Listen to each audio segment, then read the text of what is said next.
Ladies and gentlemen, it's time to step on the ice with some biscuits and penalties. I'm Cobra, and I'm of course joined by Alex, my co-host. Say hello, Alex. Hello. All right. Well, of course, the NHL it still goes on, still rolls forward, and of course, Gary Bettman, the most beloved commissioner in all of the NHL ever of all time. I say that with sarcasm in my voice. Just like how we love Roger Goodell, we all know that there are people out there who actually love Roger Goodell and what he does, and in the NFL. But that's enough of the NFL. That's tomorrow on the hard count. This is biscuits and penalties. So, the board of directors, of course, in the NHL, had their discussion. Increasing the salary cap, the CBA, all the fun stuff, right, Alex? Yes, sir. Which is good news for the players, because hey, the players they play through major injuries. Sometimes they're not even listed as such. And it's a well-documented fact that a lot of these players, they play with broken legs. Paul Correa is one that, really, he has definitely suffered through post-concussion syndrome. So raising the salary cap for the NHL is definitely a necessity. Because seriously, the NHL players, definitely deserve a decent bump in their salary cap because these athletes don't have insurance. And as a person who actually has stepped on the ice, I've actually played goaltender. That's why I say I'm your starting goaltender, because I've actually played goalie. That is my picture on the podcast.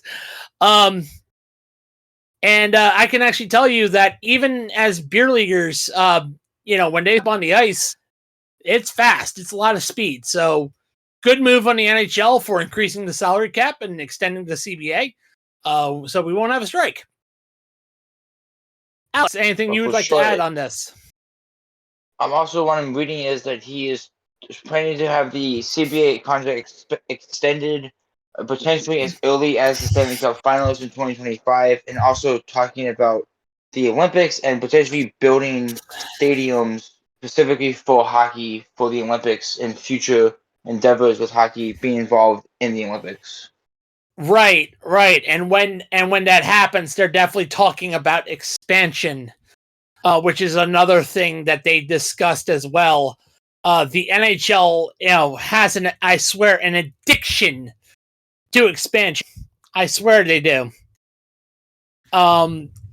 With of course, in the turn of the century, with the turn of the century, with the Columbus Blue Jackets, Nashville Predators, Columbus Blue Jackets and Minnesota Wild, and the Atlanta Thrashers, who are now the Winnipeg Jets, who have returned to Winnipeg, or rather, who actually had, which Winnipeg had their franchise return. It's kind of frustrating to me that Gary Bettman wants to return to Atlanta. That is definitely frustrating to me, because you gave Atlanta 2 bites of the apple already. They had the Atlanta Flames. Now they're Calgary, and you had then you had the Atlanta Thrashers, and you gave them to a collective group that pissed it away. And now they're Winnipeg, and Winnipeg is enjoying the fruits of the success of the Jets. So I don't like that move that Gary Bettman keeps teasing Atlanta and Phoenix. I understand Phoenix, hey, give an owner a second chance. At Phoenix, there is a fan base for Phoenix. That's understandable. But I disagree wholeheartedly with Atlanta. And another thing I disagree wholeheartedly with is keeping Quebec City out of the loop. I think that is a disgrace to Quebec City. Period, because the Nordiques is history for the Quebec City. But there's also other places that Bettman teased offhand. It was a couple of weird markets. I can understand one of them, but Alex, can you tell our listeners who those 5 markets were? Nebraska was one of them. It was just odd because I feel like that's the oddity. Doesn't need any more teams at all. Nebraska does. To be fair, Nebraska as a market doesn't really have anything, and they don't really need anything, considering that Nebraska's their main success is in college with the Cornhuskers. So I don't see any reason to give an NHL franchise to a market that has never teased any sports success other than college. It doesn't make sense to me.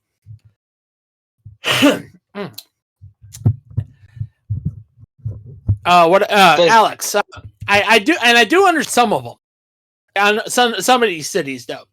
Houston, I understand because Houston has success with the Houston Aeros, Houston Aeros, and of course, or not Houston Aeros, but the Houston Aeros and Texan Stars, and they also do great success, with indoor arenas with Houston and the Rockets, but and of course Cincinnati was on that list as well. But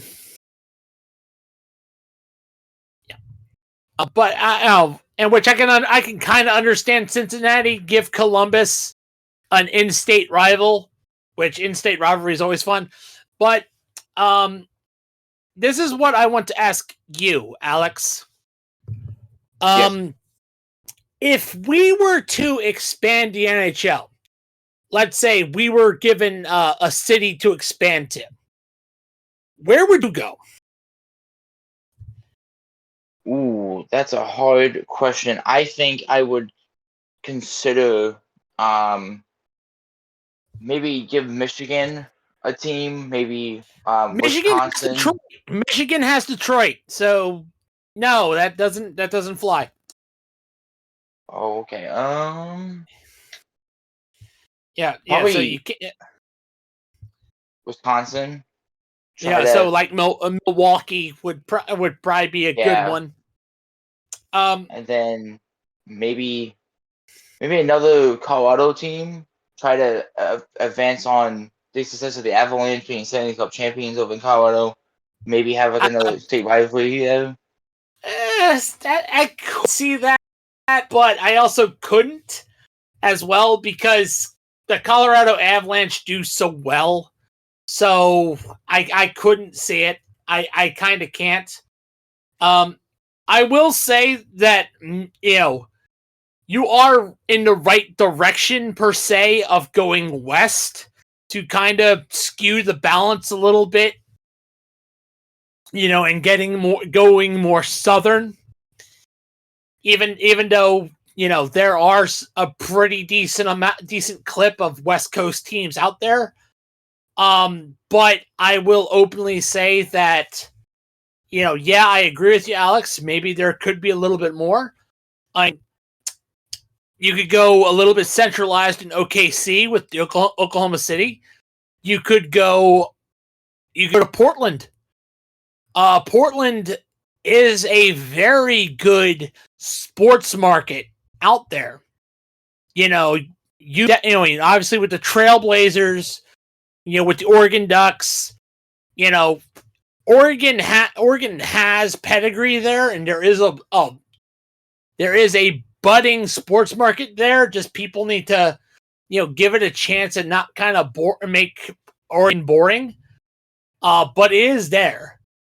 Although maybe they're just saying, hey, we don't want to step on the toes of the Vancouver Canucks or Kraken. But again, I don't know. That's just my humble opinion. And anything else you would like to add? That the Utah Hockey Club is in the middle of the jersey designs for next season as they are progressing in get a permanent name and identity as the hockey club for the inaugural season this year.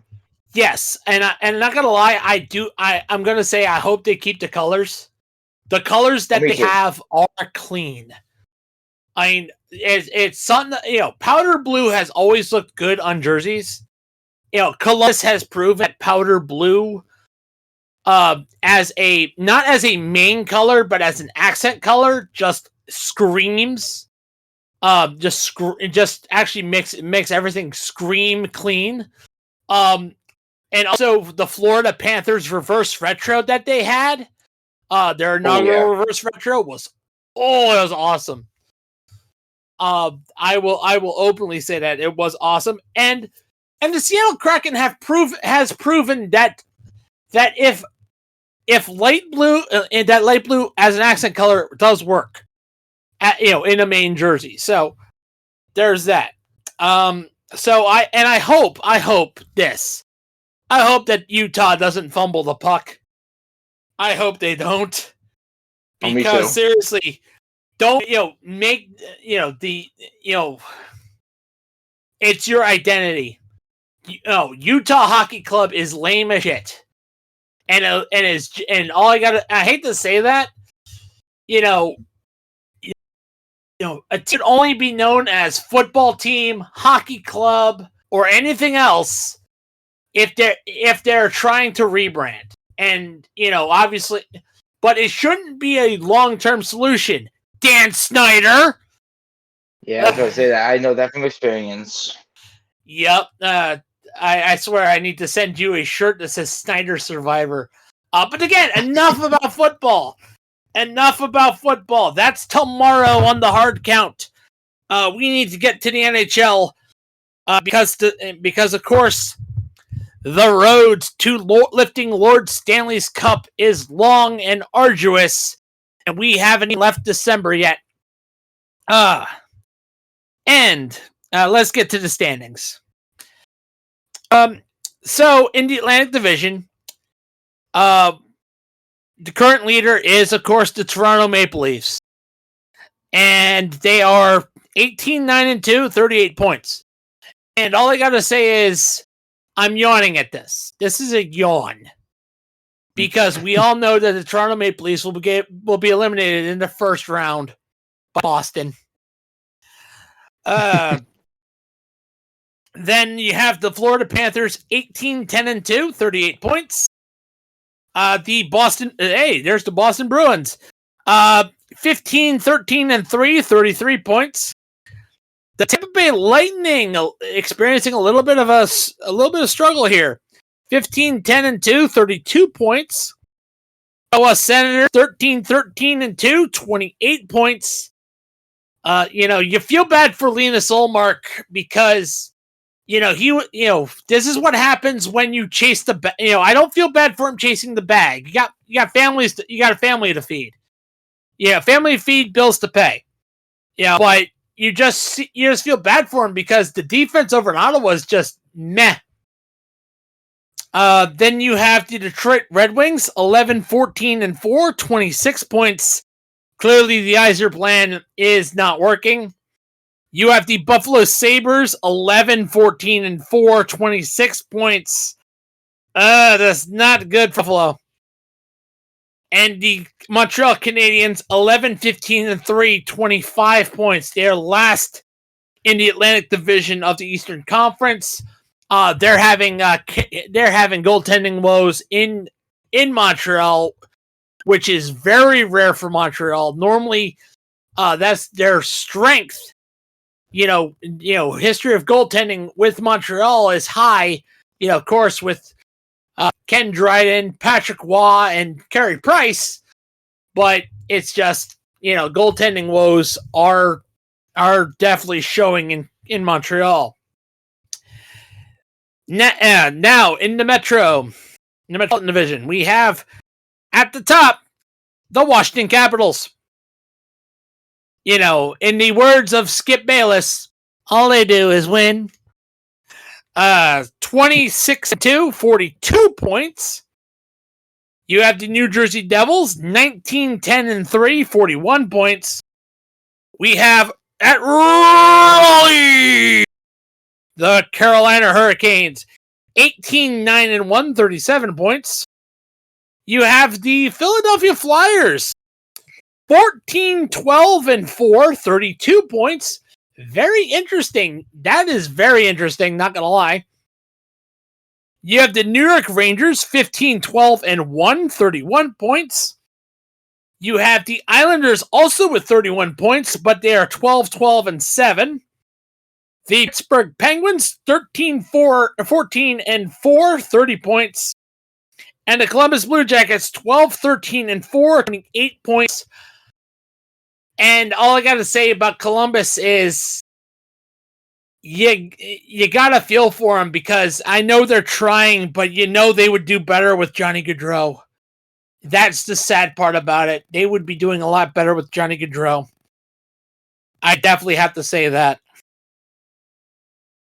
And now for the Western Conference, we have the Winnipeg Jets back on top, 21-9-1, 43 points.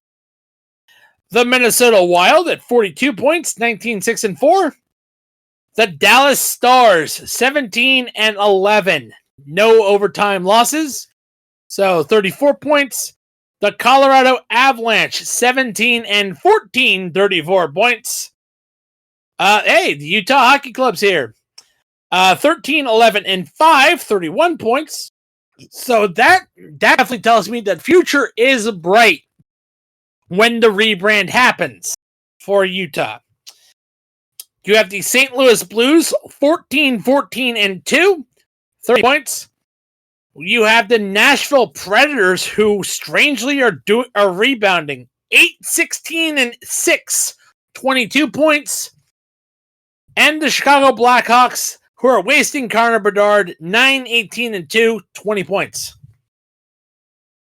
And now for the Pacific Division, we have the Vegas Golden Knights, 19-7-3, 41 points. You have the LA Kings, 37 points, 17-9-3. The Edmonton Oilers, 17-10-2, 36 points.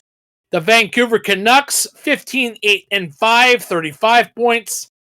The Calgary Flames, 14-11-5, 33 points. The Seattle Kraken, 15-14-2, 32 points. The San Jose Sharks, 11-16-5, 27 points. I want to discuss that just a little bit with you, Alex. The San Jose Sharks lost the first 9 games of the season.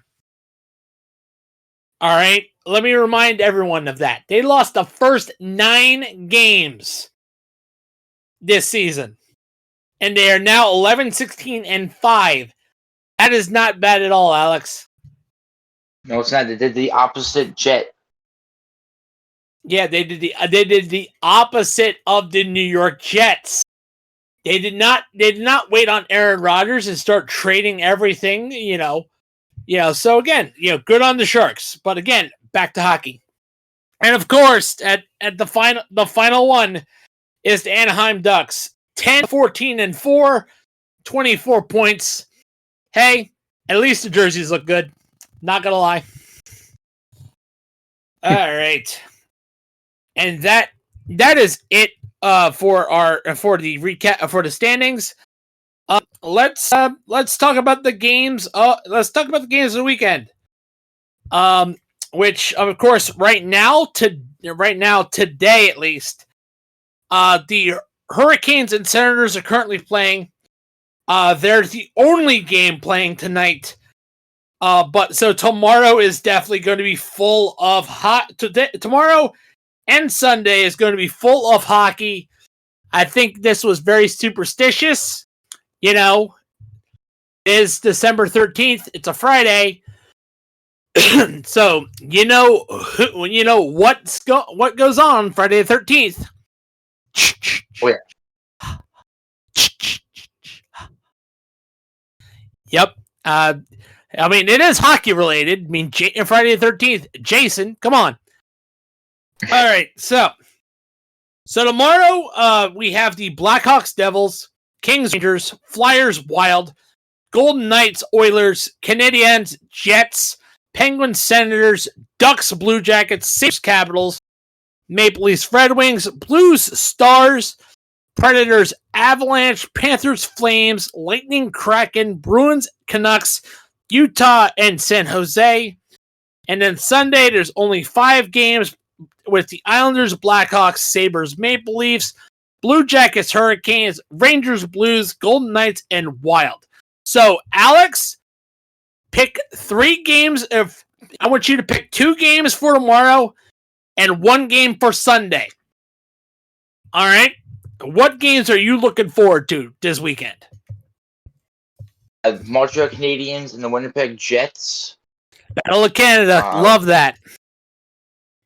You said 2 tomorrow, 1 Sunday? Or the opposite? Yeah, 2 tomorrow, 1 Sunday. Flyers Wild for tomorrow. Nice. That's definitely good. And then for Sunday, with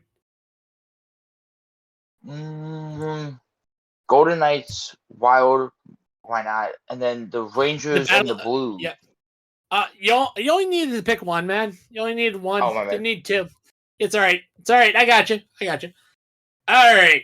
And as for me, you know what? I'm all about high-powered offense.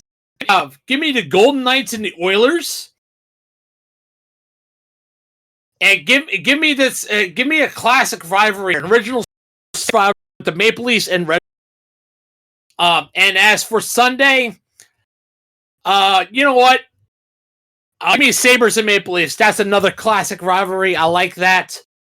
I gotta like it. All right. So that is it for the standings and our podcast, which of course was brought to you by, well, gotta watch it somehow, Fubo TV. Fubo TV, is of course, a streaming service where you can watch live sports and TV without cable. $0 today. Start your free trial, no commitment, cancel anytime. And if you want to give this a try, why don't you sign up using our affiliate link in the bio, wherever you get your podcasts, and show the channel some love. That is, of course, Fubo TV. And like what I was saying, that is of course it for the show. This is of course it for the Biscuits and Penalties podcast. We would like to thank our affiliates. Raw Nutrition, Fanatics, Bulletproof Coffee, Doc Watch, Sleeves, W Energy, Duke Cannon, Century PC, Smackin' Sunflower Seeds, and of course Fubo TV. We would also like you to watch our other, or not watch, but listen to our other podcasts. We have the hard count coming up tomorrow. I'll look forward to our bold predictions. The lap down should be wrapping up soon, so do not miss the lap down podcast.